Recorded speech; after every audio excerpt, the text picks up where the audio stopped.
يلا بقى حبايبي، رمضان كريم وكل سنة وانتم طيبين. تعالوا شوفوا انا ازاي عملت التحلية الجميلة دي. جلاش بالكاستر، بس حاجة كده تفتح النفس وتاخد العقل.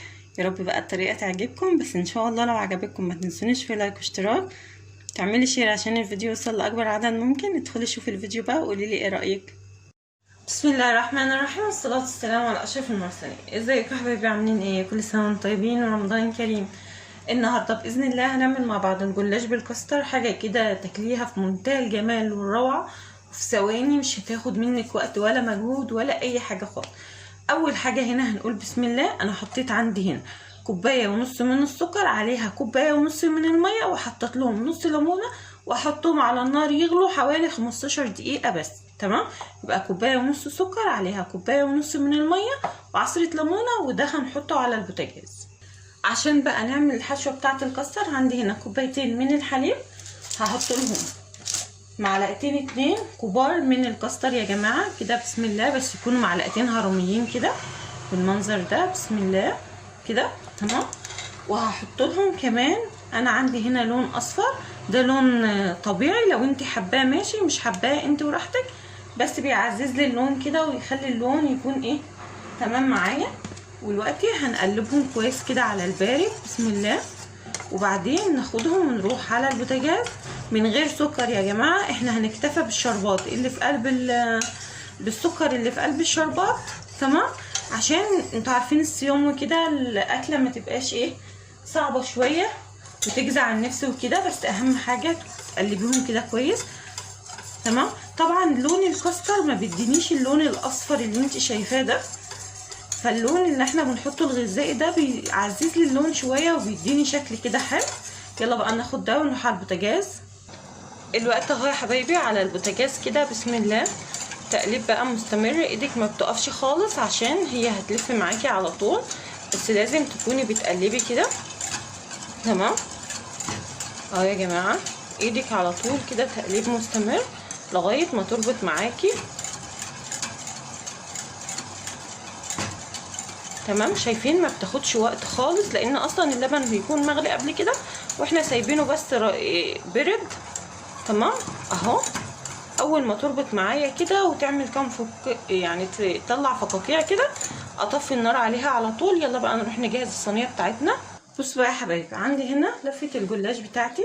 تمام، ودي صينيه مقاس 30، انا دهنتها وحطيت بس فيها ورق زبده كده، لو انتي مش حابه مفيش مشكله.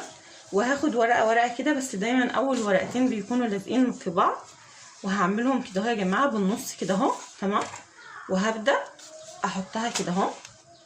تمام كده بالمنظر ده، كل واحده هطبقها كده طبقتين من غير ما ندهنها اي حاجه يا جماعه اهو كده، وارجع احط دي هنا كده.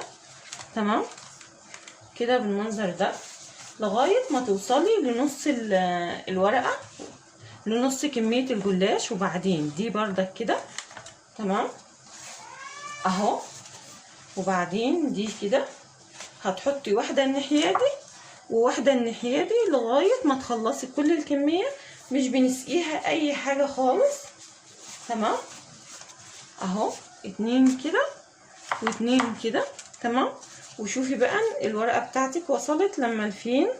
تمام، واقسميها وقومي عامله زي ما انا قلتلك كده، واحده الناحيه دي وواحده الناحيه دي اهو يا حبايبي. تمام، بالمنظر اللي انت شايفاه ده كده. وبعد كده بقى هجيب الكاستر بتاعي وهبدأ بقى افرغه في النص، بس اهم حاجة ما تروحيش ناحية الجوانب. تمام اهو كده هحطه في النص. بصوا بقى يا حبايبي، وهنبدأ نفرده كده، بس اهم حاجة ما توصليش بس للوسط للاطراف. تمام اهي كده. تمام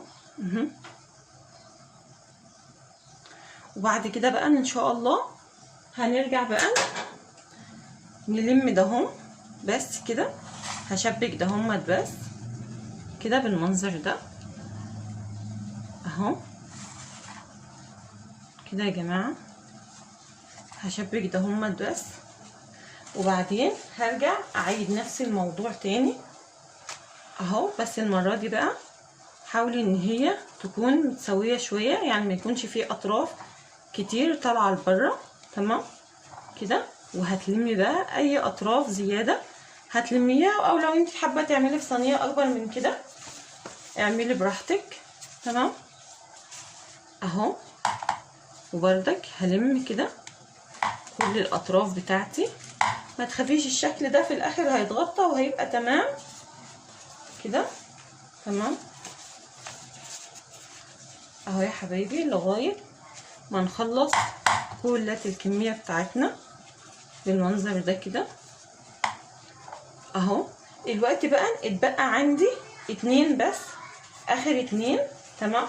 كل اللي هعمله بقى هجيب ده اهي كده مفروده زي ما هي، وهاجي بقى هنا اهو اخد الطرف ده وادخله جوه كده والم الصينيه. ورقه بقى الزبده اللي انا حطاها دي هي اللي هتساعدني ان انا ارفع الصينيه بتاعتي. تمام اهو كده بالمنظر ده لغايه ما الم كل اطرف الجلاش. تمام.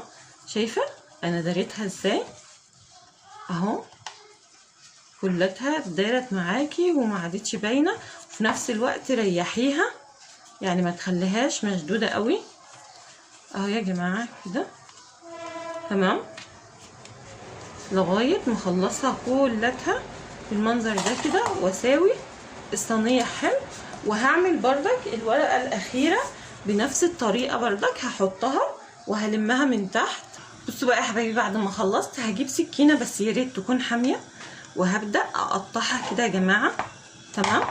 وفي المرحله دي انا خلاص حطيت على البوتاجاز قلايه وحطيت فيها كوبايه خليط ما بين السمنه والزيت. تقدري تعمليها سمنه بس، تقدري تعمليها زبده وزيت. تمام. بس بلاش زيت لوحده عشان تديكي القرمشه الحلوه. وهبدا بقى كده بالراحه خالص اقطعها على شكل مثلثات. تمام. ما تخافيش وانت بتعملي الطريقه دي تقولي ان الصينيه مش هتطلع معاكي مورقه ولا حاجه، لا هتطلع معاكي مورقه وهتطلع معاكي في منتهى الجمال اهو. تمام. قسميها على 4 وبعدين تعالي كده اهو من النص وقسميها كده اهو بس بالراحه. تمام. عشان بس الخليط بتاعك ده ما يخرجش منك اهو يا حبايبي. شايفين السمنه عندي عامله ازاي؟ شوفي تحطيها على الجلاش تسمعي صوتها، شايفه؟ وهتبداي بقى تسقي بها الصينيه كلها. تمام. هتطلع لك الورق بتاعك مورق وفي منتهى الجمال. وما تقلقيش تقولي ان هي كتيره، لا هي مش كتيره ولا حاجه. انت لو بتدهنيها ورقه ورقه هتاخدي اكتر من كده. تمام. بس اهم حاجه بس ان انت توصلي كل كميه الزيت لكل اوراق الجلاش. تمام اهو. شايفه؟ لفيها بقى كده كده يا جماعه. الصينيه بتاعتنا دي بقى هتدخل على درجه حراره 200. الفرن شغال من تحت بس. تمام. صهد الفرن هيديها لون من فوق حلو وكل حاجه. طب لو هي ما احمرتش معاكي من فوق مفيش مشكله، بعد ما تحسي ان الطروف احمرت هتشغلي لها الشوايه تاخد لون خفيف كده وتقومي مطفيه عليه باذن الله. بقى بعد ما تطلع من الفرن نرجع نسقيها الشربات سوا ونشوف شكلها عامل ازاي.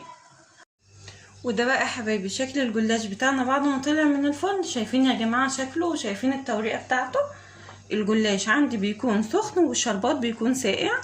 تمام. وهبدا كده بسم الله نسقيه. شايفه؟ سمع صوت الطشه عشان عندي هنا الجلاش سخن اهو يا حبايبي ان شاء الله. تمام. الوقت بقى هغطيه بصينيه وهسيبه لغايه ما يشرب الشربات بتاعه.